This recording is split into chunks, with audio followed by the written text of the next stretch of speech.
अभी नीलम जी का प्रश्न लेते हैं। She has come join. Yes, Guruma, I am here. उनका प्रश्न है कि आज जो प्रेजेंट पेंडेमिक सिचुएशन चल रही है और इतनी सफरिंग, हम जैसे न्यूज़पेपर भी पढ़े तो पूरा न्यूज़पेपर कोविड-19 के न्यूज से भरा पड़ा रहता है। इतने केसेस आए, इतने लोगों की डेथ हुई, ऑक्सीजन का वगैरह।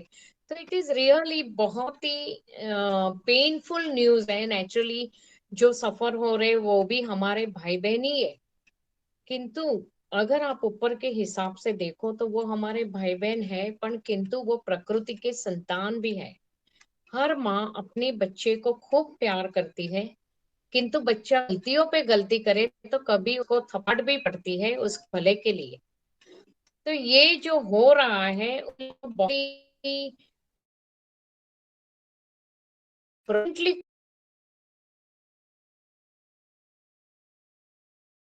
जब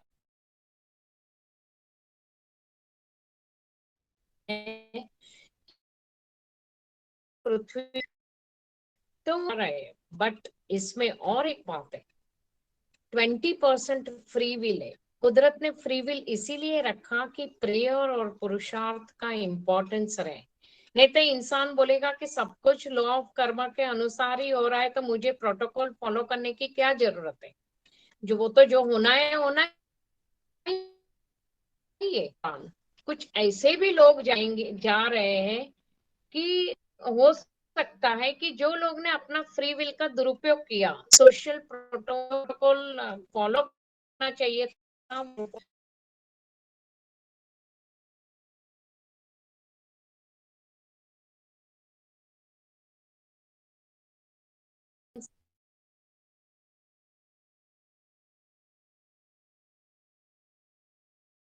they might have lost।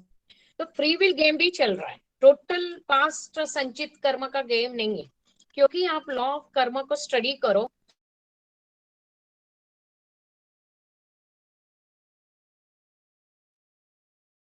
और तो आध्यात्मिक जो भोग है वो मानसिक शारीरिक है।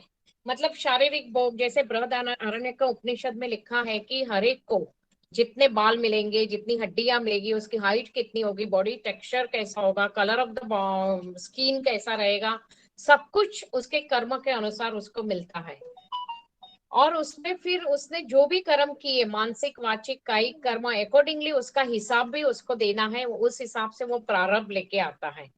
तो ये हुआ आध्यात्मिक। पर ज्यादा करके लोग आध्यात्मिक मतलब शारीरिक सफरिंग के साथ साथ उसमें फ्री विल का भी है, रॉन्ग डाइटरी हैबिट्स या तो फिर रॉन्ग डूइंग से वो स्वयं केयरलेसनेस से वो शारीरिक भोग को इनवाइट करते हैं, वो भी इंक्लूडेड है। और मानसिक तो काम क्रोध लोभ मोह अहंकार मत्सर ईर्ष्या ये सब भावों से जो पीड़ित है, उससे वो जो सफरिंग इनवाइट करते हैं वो उनका मानसिक कर्म है। उसमें भी पास्ट भी है। आज मैं देखती हूँ कि कुछ लोग जैसे हमारे संगत में भी आते हैं यंगस्टर्स, वो सेल्स में काम करते हैं। तो जब मैं उनका ऑनलाइन देखती हूँ सेशंस, तो बहुत दुख होता है कि उनके बॉस या सुपीरियर बॉस एब्यूजिव लैंग्वेज में दिन की शुरुआत करते हैं। तो मुझे समझ में नहीं आता कि एब्यूजिव लैंग्वेज से आप कैसे किसी को मोटिवेट कर सकते हो। Why can't you motivate person with a positive language. And तो लोग जो अपना टेम्परामेंट, जिन पे काम इतना हावी हो जाता है कि विवेक बुद्धि खोकर वो एब्यूजिव लैंग्वेज यूज कर करके सामने वाले को, सबॉर्डिनेट्स को जो मानसिक टॉर्चर देते रहते हैं, तो वो कर्म उनका मानसिक कर्म में जाता है और फिर वो उनको भोगना पड़ता है जब तक वो पूरा संचित कर्म रीपे नहीं हो जाता। तो ये मेंटल, उसको बोलते हैं मानसिक वाचिक कायिक कर्म। तो मेंटल टॉर्चर का भी अपना हिसाब है। तो ये जो पेंडेमिक चल रहा है वो कर्मिक के साथ साथ थोड़ा फ्री विल गेम भी चल रहा है, और फ्री विल के मिसयूज से भी लोग जा सकते हैं। और तीसरा है अधिदैविक। अभी नहीं दूसरा है आधि भौतिक। आधि भौतिक मतलब आपको दूसरे जीवों से तकलीफ होता है, जिसमें भी कर्मिक हिसाब भी है कि आपने कोई जन्म में किसी को जानबूझ के या रॉन्ग ड्राइविंग से किसी को नुकसान पहुंचाया, मतलब आप अपने भाग गए, तो इस जन्म में पड़ेगा, मतलब वो व्यक्ति जाने अनजाने आपको हर्ट करेगा। तो वो हुआ पांच पिछला संचित कर्म। कभी फ्री विल में आप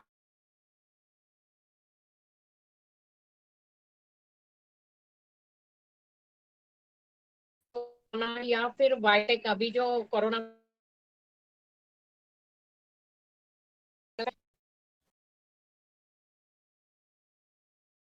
जिस तरह, और आधि दैविक मतलब ग्लोबल वार्मिंग का जो समस्या आज हम सब फेस कर रहे हैं, it is a collective Karma of human beings के प्रकृति के रिसोर्सेस का दुरुपयोग किया, प्रकृति के पंच तत्वों का दुरुपयोग किया, उनसे भी उनकी देवी देवता है तो वो नाराज हो जाते हैं। सपोजिंग आप किसी को देते रहो, जो देने वाला होता है वो देवता होता है, पर कोई आपका दुरुपयोग करे तो एक और उसको पनिशमेंट देने का सोचोगे, तो ऐसे देवताओं का भी वो हिसाब चलता है। डरते हैं, पर किंतु शनि देवता न्याय के देवता है, वो जो भी न्याय करते हैं वो कर्म है। अगर आपके कर्म अच्छे हैं तो वो आपको पनिश क्यों करेंगे? तो ये वो हिसाब है। मनुष्य के अंदर भी 33 करोड़ देवी देवता है, सारे देवी देवता मनुष्य के अंदर है। आप किसी का अपमान करते हो तो उसके अंदर के देवी देवता का भी अपमान करते हो, तो वो भी आपका हिसाब ले लेते हैं, तो आपका भी वो जो पर्टिकुलर अंग के प्रोमिनेंट देवता होते हैं तो वो अंग थोड़ा स्लो हो जाता है, स्लगिश हो जाता है, काम करना बंद कर देता है और आपके भोग शुरू होते हैं। तो आपका प्रश्न है उसमें ये पूरा इंट्रिकेट मामला चल रहा है, ज्यादा करके आदि भाव चल रहा है, उसने अटैक किया है, तो कार्मिक चेन के साथ साथ फ्री विल गेम भी चल रहा है। आपका दूसरा प्रश्न है कि क्या कलेक्टिव प्रेयर्स काम करती है? हाँ।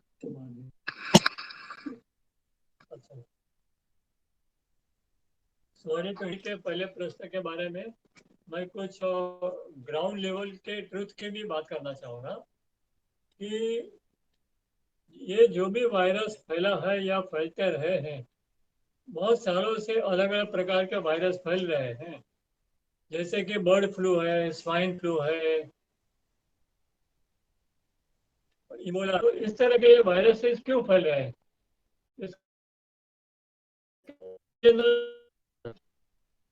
सोर्स तो एनिमल सोर्स से या फिर पिग्स या फिर डुक्कर से, इन लोगों से या सी फूड से। इस बार बोलते हैं कि सी फूड से, सी फूड के मार्केट से, किसी देश की जो कंट्री है उसके मार्केट से यह फैला। नॉन वेज खा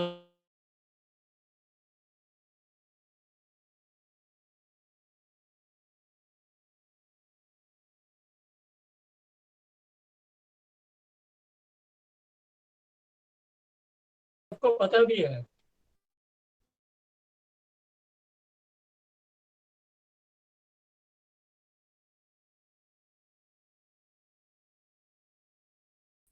क्या? वो एनिमल फूड खाने का बंद करेगा क्या? कोई भी व्यक्ति ऐसे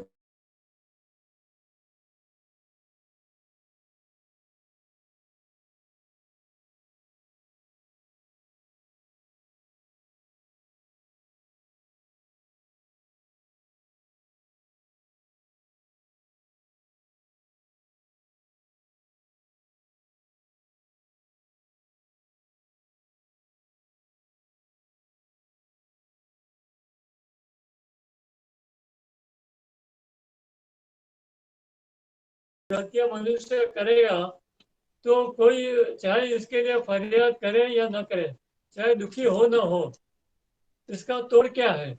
इसका तोड़ तो यही है कि सब लोग मिलके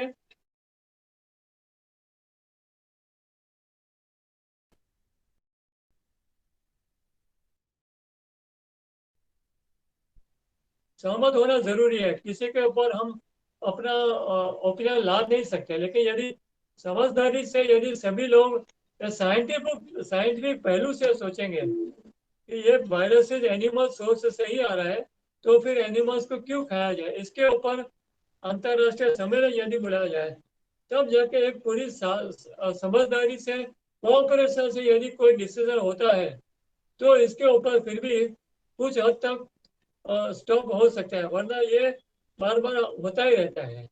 और इसके अलावा कर्म के जो बारे में बोला गया वो भी कुछ हद तक सही है। जैसे कि कुछ समय पहले मेक्सिको में जिका वायरस फैला हुआ था, तो जिका वायरस किसको होता था? सिर्फ और सिर्फ प्रेग्नेंट लेडीज को ही होता था, और किसी भी प्रकार के मनुष्य को नहीं होता था। तो इसका कारण क्या? तो ये किसी प्रकार का कर्म रहा होगा कि जिसमें माता और माता के रहे अंदर अंदर रहे गर्भ को या बच्चे को या उस आत्मा को कुछ पीड़ा भोगनी होगी। तो ये सब इंटर इंटर रिलेटेड भी होता है। यानी अभी आप उनके विषय में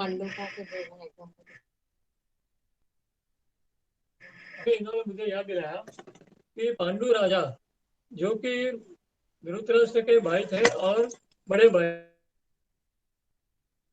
थे, छोटे भाई, छोटे भाई, धृतराष्ट्र के छोटे भाई थे, लेकिन उनको राजा बनाया गया था क्योंकि वो सक्षम थे। लेकिन अभी जब ये पांडव जैसे जो कि देवताओं के अंश थे, 5 पांडव देवताओं के अंश थे ना, धर्मराज के अंश थे, फिर वरुण देवता के अंश थे, इस तरह के, और वायु देवता के अंश, ऐसे सभी देवताओं के अंश होने के बावजूद जो उनके पिता ने जब जंगल में एक बार शिकार के लिए गए, देखिए अभी कर्म कैसे गिना जाता है कि आप मनोरंजन के लिए कुछ करते हो और उससे यदि किसी का नुकसान होता है तो आपका भोग खड़ा हो जाएगा। तो जब ये बोलते हैं कि शौकीन, मतलब शौकिया खाना खाना, जब ये नॉनवेज सिर्फ भूख के लिए कोई खाता है तो वो कुछ हद तक बोलते हैं कि चलेगा। लेकिन यदि कोई भूख के अलावा मनोरंजन के लिए खाता है, तो जैसे कि कोई रियलिटी शो में हम देखते हैं कि वो लोग मनोरंजन के लिए जिंदा कीड़ों को खाते हैं। अरे आप जिंदा कीड़ों को ऐसे ही खाओगे तो उनकी आत्मा कहाँ जाएगी? उनकी आत्मा क्या हिसाब नहीं मांगेगी क्या?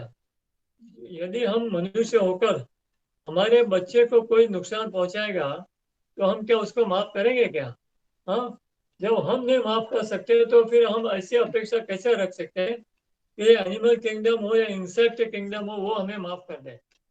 मनुष्य यदि मनुष्य बना है तो वो क्या सर्वोपरि हो गया? क्या उसको सब अधिकार मिल गया कि वो कोई भी एनिमल किंगडम हो या किसी का भी कुछ भी नुकसान कर सकता है क्या? हमें क्या हम क्या सुपीरियर हो गए क्या? एक्चुअली भगवान के लिए सभी आत्मा बराबर है, इसलिए हमें इस प्रकार से कभी नहीं सोचना चाहिए। हाँ, तो अभी एक्चुअली मैं पांडु राजा के ऊपर ही फिर से बात करने वाला था। तो पांडु राजा ने एक बार शिकार खेलने गए, और वो मनोरंजन के लिए शिकार करते हैं ना राजा लोग, तो उन्होंने क्या किया, एक बार शिकार खेलते खेलते उनको शब्द वैसे बाण चलाने का मन हुआ, क्योंकि वो जंगल था, घना जंगल था, तो उनको दूर से ऐसी आवाज आई कि कोई प्राणी किसी वृक्ष के पीछे छिपा हुआ है। तो उसने शब्द के दिशा में शब्द विधि बाण छोड़ा।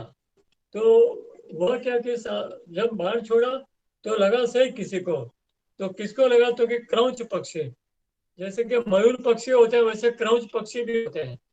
तो क्रौंच पक्षी का एक युगल था कि जो कि इंटर रिलेशन चल रहा था उन दोनों के बीच में, तो जिसको बोलते हैं फिजिकल रिलेशन।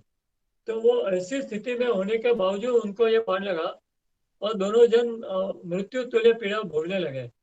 तो उन्होंने मरते मरते वो पांडु राजा को श्राप दिया कि ऐसी स्थिति में होने के बावजूद उनके ऊपर बाण चलाया गया, तो जिसने भी यह बाण चलाया होगा वो भी जब ऐसी स्थिति में होगा तब उसकी मृत्यु होगी।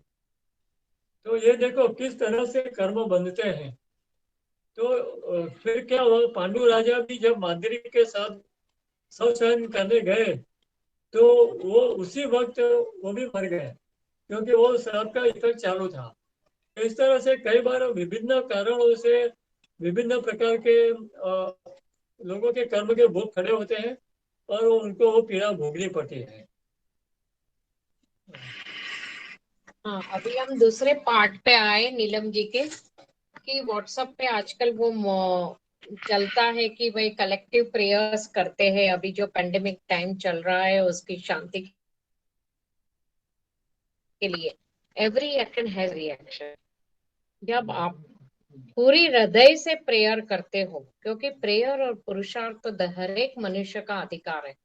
तो जैसे एक थोड़े टाइम पहले वेबिनार में हमने डिस्कस किया था कि जब स्वामी विवेकानंद शिकागो में गए थे, तो उन्होंने एक जगह पे अचानक आकाश में ब्लैक क्लाउड देखा और उनको इतना भारीपन आया। तो जब उन्होंने इंक्वायरी की तो मालूम पड़ा कि बहुत बड़ा कत्ल खाना उधर है। तो पशुओं जो की कत्ल की जाती थी, तो मरते हुए उनकी जो चीखें निकलती थी, उनकी चित्कार निकलती थी, वो सब इतने पेनफुल वाइब्रेशन उधर इकट्ठा हो गए थे कि उन्होंने वो सटल लेवल पे ब्लैक क्लाउड को, मतलब डार्क इमोशंस को पकड़ा। जब पेनफुल फीलिंग्स में इतनी ताकत है कि वो ऐसे डार्क क्लाउड क्रिएट कर सकती है या अर्थक्वेक तक भी ला सकती है अगर ज्यादा कॉन्सेंट्रेट हो जाए। तो ऐसे ही जब कलेक्टिवली प्रेयर से ज्यादा पावरफुल हो जाती है, तो नेचुरली वो पॉजिटिव इफेक्ट भी लाना शुरू करती है। पर प्रॉब्लम ये है कि ऐसे व्हाट्सएप मैसेज से जो लोग उसमें ऐड होते हैं, क्या सही में वो हृदय से इन्वॉल्व होते हैं क्या? आपकी जितना हृदय से इन्वॉल्वमेंट है, क्योंकि आध्यात्म तो भाव जगत है, आप कितना टाइम प्रेयर करते हो उससे ज्यादा कितनी सेकंड आपका डीप प्रेयर इन्वॉल्वमेंट है वो रिजल्ट लाता है। तो जब कोई भी कर्म पूरे श्रद्धा विश्वास और हृदय से किया जाता हो, तो डेफिनेटली उसकी पॉजिटिव इफेक्ट है। इसीलिए वेदों के टाइम में शांति प्रार्थना थी। तो जब हर एक मंत्र और हर एक प्रार्थना के बाद 3 बार शांति शांति शांति बोला जाता था, ताकि खुद के भी 3 प्रकार के जो कर्म है, दुख है, वो आदि आध्यात्मिक, आदि भौतिक और आदि देवी, तीनों शांत हो और पूरे यूनिवर्स के सारे मनुष्य को प्रत्येक जीवात्मा के ये 3 प्रकार के दुख शांत हो। जब ये प्रार्थना पूरे मन से की जाती है, तो डेफिनेटली उसका पॉजिटिव इफेक्ट आता ही आता है। Agreed Neelam ji? Yes, Guru Maharaj. Are you satisfied? Okay, Yeah, अभी so प्रतिमा ये का जो क्वेश्चन है। यस, जो पोस्ट में सब लिखते हैं prayers prayers, so I was wondering कि क्या मैं लिखूं तो उससे कुछ फायदा होगा या मैं बिना लिखे if I just from the heart pray that would be more effective. Heart, yes. क्या होता है, आध्यात्म स्वयं की लाइन है। आप स्वयं जब इतने इलेवेट हो जाते हो, आपकी प्रेयर्स में इतना दम होता है, तो आपके इर्द गिर्द कांटेक्ट में आने वाले लोगों में भी धीरे धीरे पॉजिटिव चेंज आना शुरू हो जाता है। और आपके मन में आए तो you can send a message, no problem, provided whatever is done done with the depth of the heart, तो उसका रिजल्ट है। और हम राइट राइट रिजल्ट की अपेक्षा से भी नहीं कर सकते, क्योंकि आप जब रिजल्ट की अपेक्षा रखते हो, तो पॉजिटिव एनर्जी वो अपेक्षा में लीक हो जाती है। तो तभी भी आपको वो रिजल्ट नहीं मिलेगा। आपका काम है सिर्फ प्रार्थना करना, प्रार्थना और पुरुषार्थ वो हर एक का काम है। फिर उसका रिजल्ट आए ना आए, क्योंकि वो कर्म का हिसाब है, कर्मिक चेन है, वगैरह वगैरह, कुदरत का हिसाब है। मैंने कहा प्रकृति जब कर रही है, तो प्रकृति तो हमसे ज्यादा वो मनुष्य को चाहती है। पर एटलीस्ट हमारा जो इंडिविजुअल पुरुषार्थ और प्रेयर रहेगा, तो at least we will sleep at the night end of the day with peace of heart के I have done something positive, right? Right right understood. या थैंक यू जैसे सो मच। ये टाइम पे कुछ लोग जो फाइनेंशियली सक्षम है, वो अन्न पहुंचा रहे हैं, वो कोई दवाइयां पहुंचा रहा है, कोई और सेवा कर रहा है। तो जो जो सेवा कर सके, तो क्वाइटली प्रेयर करना भी बहुत बड़ी सेवा हुई। तो आप पर्टिकुलर व्यक्ति को मतलब स्वयं के लिए और स्वयं के रिलेटिव के लिए तो सब लोग प्रेयर करते हैं, पूरे यूनिवर्स के लिए प्रेयर करो, पूरी ह्यूमैनिटी के लिए प्रेयर करो। तो जैसे गुरु लोग पूरे ह्यूमैनिटी की सेवा करते हैं, irrespective of caste, creed and religion, तो वो ट्रू प्रेयर हुई और प्रकृति उसको स्वीकार करती है। अभी प्रतिमा शाह का प्रश्न है, with reference to Neelamji's question, what about army soldiers who kill so many other soldiers? It is their duty, but what about their karma? How justified is that? अभी इसमें एक ही चीज है कि law of Karma synchronizes with the law of cause and effect.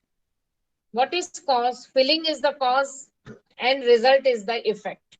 Soldier जब border पे लड़ाई करता है तो वो उसकी ड्यूटी है, और नेचुरली वो अपने सच्चे मन से ड्यूटी निभाता है तो उसका तो प्रमोशन होता है कर्म के अनुसार, बिकॉज उसने अपनी ड्यूटी फुलफिल की।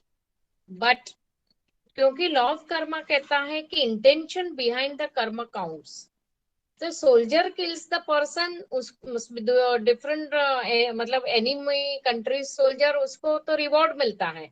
बट अगर सिविलाइज मैन किसी को मर्डर करे तो उसकी पनिशमेंट होती है, क्योंकि he murdered the person, it was not his duty to do that. Secondly, जो राजा महाराजा पहले के जमाने में साम्राज्यवाद बनाने के चक्कर में जब लड़ाई करते थे तो सोल्जर्स तो उस टाइम भी लड़के प्रमोट हो जाते थे, पर जो राजा ने साम्राज्यवाद मतलब अपनी लालसा, अपने ईगो पुष्टि के लिए लड़ाई शुरू की है, तो उसको तो भोगना पड़ता था, क्योंकि उसने अपनी लालच में, अपने ईगो पुष्टि के लिए, अपने राज्य के विस्तार के लिए ये काम किया। इसीलिए महाभारत में दुर्योधन गलत था, उसने गलत तरीके से पांडवों का राज्य हड़प कर लिया था। फिर भी कृष्ण भगवान शांति प्रस्ताव लेके जाते हैं और कृष्ण भगवान पांडवों को कहते हैं कि लड़ाई की शुरुआत हम नहीं करेंगे, हम डिफेंस में लड़ेंगे, क्योंकि इंटेंशन बिहाइंड द कर्म काउंट्स। भले वो धर्म युद्ध था, धर्म की स्थापना के लिए था, शुरुआत दुर्योधन ने की, उसने कहा कि मुझे युद्ध चाहिए। तो this is very important, intention behind the karma is very important. तो इसीलिए soldiers are spared from the karmic effect and they are rewarded because they are doing their duty. पर जो कंट्री हार्मफुल इंटेंशन से दूसरे कंट्री पे attack करने का decision लेता है, leader of the country is accountable for the karmic effect, because उसने आदेश दिया तो सोल्जर ने तो अपनी ड्यूटी निभाई, वो क्या करेगा।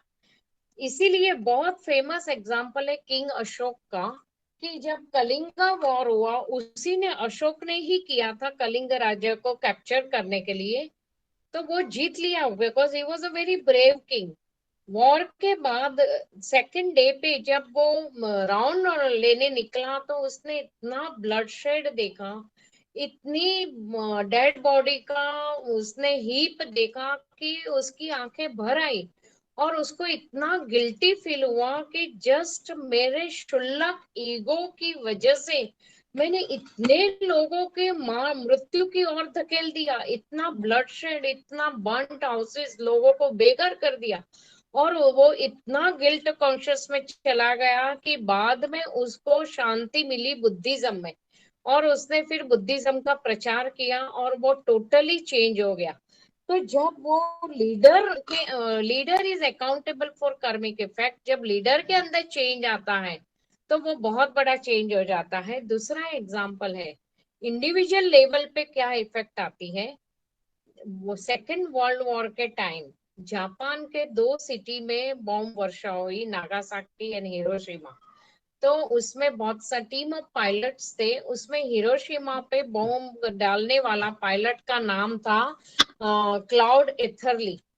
उसने बॉम्ब तो डाल दिया because that duty was assigned to him, पर जब उसने ऊपर से नीचे देखा कि ट्रेमेंडस फायर उठा है और 70,000 पीपल डाइड इंस्टेंटली, उसके बाद जो बॉम्ब की जो साइड इफेक्ट्स थी वो पीढ़ी जनरेशंस तक रही। जब ही रियलाइज ऑल दिस थिंग, भले उसने अपने चीफ और अपने कंट्री लीडर के आदेश पे ये किया था, पर उसको इतना गिल्टी फील हुआ, इतना गिल्टी फील हुआ कि वो उसको साइकोलॉजिकल काउंसलिंग देना पड़ा। सालों तक साइकोलॉजिकल काउंसलिंग उसका चलता रहा, और वो गिल्ट कॉन्शियस में उसने कुछ ऐसे भी जानबूझ के इलीगल क्राइम भी छोटे छोटे किए ताकि उसको पनिशमेंट मिले, बिकॉज उसको ऐसा लग रहा था कि बॉम्ब फेंक के इतनी हानि करके मानव जात को उसने इतना बड़ा गलत कर्म में पार्टिसिपेट किया है कि ही डिजर्व सिवियर पनिशमेंट।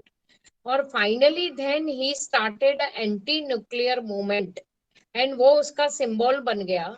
तो कभी कभी क्या होता है कि सोल्जर्स तो स्पेयर्ड है, बट कभी कभी इतना ब्लड शेड, इतना सब देख के उनके अंदर वैराग्य भी पैदा होता है, तो वो अध्यात्म की ओर चले जाते हैं। दूसरा, आप टीवी पे देखते होंगे कि जो सोल्जर बॉर्डर पे मरते हैं लड़ाई करते करते, उनकी डेड बॉडी जब उनके वतन भेजी जाती है, उनके घर में भेजी जाती है, तो आपने देखा होगा कि उनकी वाइफ, उनकी जो विडो होती है, वो कान में कुछ बोलती है। मैंने वो आर्टिकल पढ़ा था, तो बहुत सारी विडो कान में क्या बोलती है कि जो आपका मिशन अधूरा रह गया उसको हम पूरा करेंगे। तो अभी मैंने पढ़ा था, मुझे नाम याद नहीं है, वो सोल्जर की वाइफ, सोल्जर ने उसकी शादी थोड़े टाइम पहले ही हुई थी, और वो वाइफ को मिलने आया था, तो उसने बोला अभी और 10 साल उसको सर्व करना है नेशन को। तो वो हंसते हंसते बोला था, अगर वो सर्व करते करते गुजर गए तो तू मेरी अर्धांगिनी है, तो तुम बाकी की ड्यूटी तू पूरी कर लेना। ऐसे दोनों के बीच में बात हुई थी। तो जब वो सही में मर जाता है, उसकी डेड बॉडी वापस आती है, तो वो कान में बोलती है आपका कर्म मैं पूरा करूंगी। और फिर वो बाकायदा सारी एग्जाम्स देकर मिलिट्री में एंट्री लेती है और वो बॉर्डर पे जाती है। ऐसे बहुत सारी वीडियोस के मैंने इंटरव्यू पढ़े कि दे व्हाट दे से इन द इयर्स के अपने पति की डेड बॉडी के कान में वो बोलती है कि आपका जो मिशन अधूरा रह गया उसको हम पूरा करेंगे। तो ऐसे लोगों को सैल्यूट है, और ऐसे लोगों का तो प्रमोशन होना ही है कि जो सेल्फलेसली नेशन को सर्व करते हैं। They don't kill a person with the self motive, but it is a for the defence of the nation they are doing it. Clear Pratima ji?